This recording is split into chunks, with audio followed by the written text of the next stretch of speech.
What would you do if you were Phil Nevin?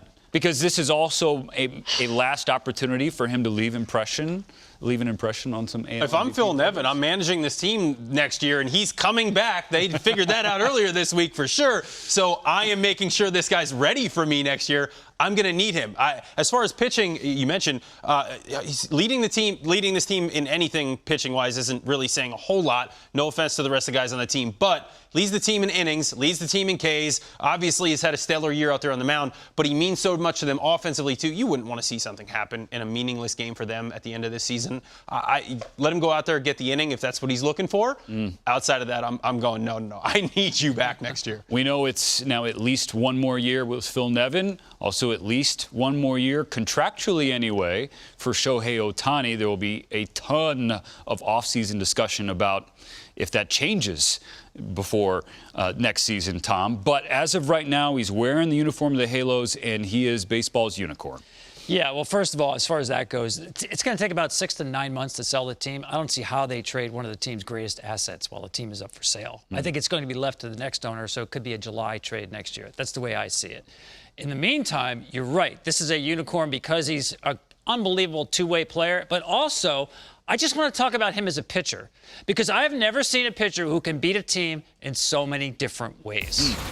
I mean, you talk about having weapons. Of course, we think about Ohtani, and the first thing you might think about is a split. I'm going to show you him winning games in 5 different ways this year. These are all games that he won. This is with his split. Season high 24% splits made the Astros look really bad. 12 punch-outs in this game. That split is almost always right on the plate. Great downward movement on. Okay, how about the four-seam fastball? He beat the Red Sox in this start with 47 four-seamers. No walks, 11 punch-outs. You might be able to hear him grunting here, by the way. Yeah. Hear that? He can dial it up there. He just ate up Trevor's Story this game. All right, how about the sinker? Wait a second. He had never thrown a sinker before that pitch leading off the game to Jose Altuve. That's right. He broke out a new pitch in September. Are you kidding me? And guess what? It's 95 to 100 with incredible run on it in this game. 5 innings, 1 earned run. Even a little backdoor comebacker there. That's not something you usually do first time out. And how about the cutter here, especially the left-handed hitters? Just eats them up on their hands. Look at the late, tight movement on this at 90 miles an hour. Season high, 22 cutters in this game. Why? The Twins have a lot of left-handed hitters who's in play. How about the slider? This is one of the most devastating pitches in baseball when you look at the break on this slider. Throwing this against Oakland here. He threw 108 pitches in this game.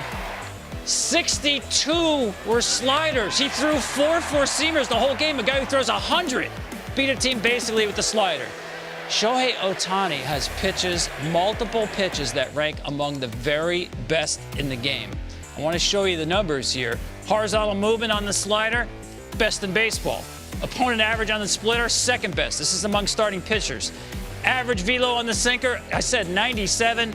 That's second in baseball. Perceived velocity, because he's got such extension, that four-seamer at 97 actually looks 98 to the hitter. Third best in baseball. Same on that cutter. Where that cutter is playing up, 90 becomes 91.5. I've never seen a pitcher like this. The best I can come up with is Pedro Martinez in his day. Four-seam fastball, breaking ball, changeup. 3 ways to put you away. This guy's got 5 ways to put away hitters, and they're not show pitches, Nelly. These are legit put-away pitches.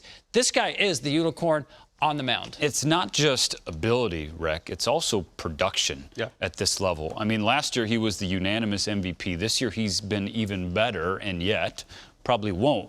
To do it at this level is something that our brains can't compute. All the metrics in the world that Brian Kenny knows that I don't, they're not built for him. No, not for someone to be able to do it to the level he does on both sides. And I can't help, looking at some of those numbers you just put up right there, I can't help but think, A, as a catcher, how fun it would be to catch someone who has all those weapons, and I could just play with hitters and go about lineups and specific individual matchups and really use his strengths versus their weaknesses because he has so many strengths. And then I think, well, what if I was a hitter? Because I had to do that too.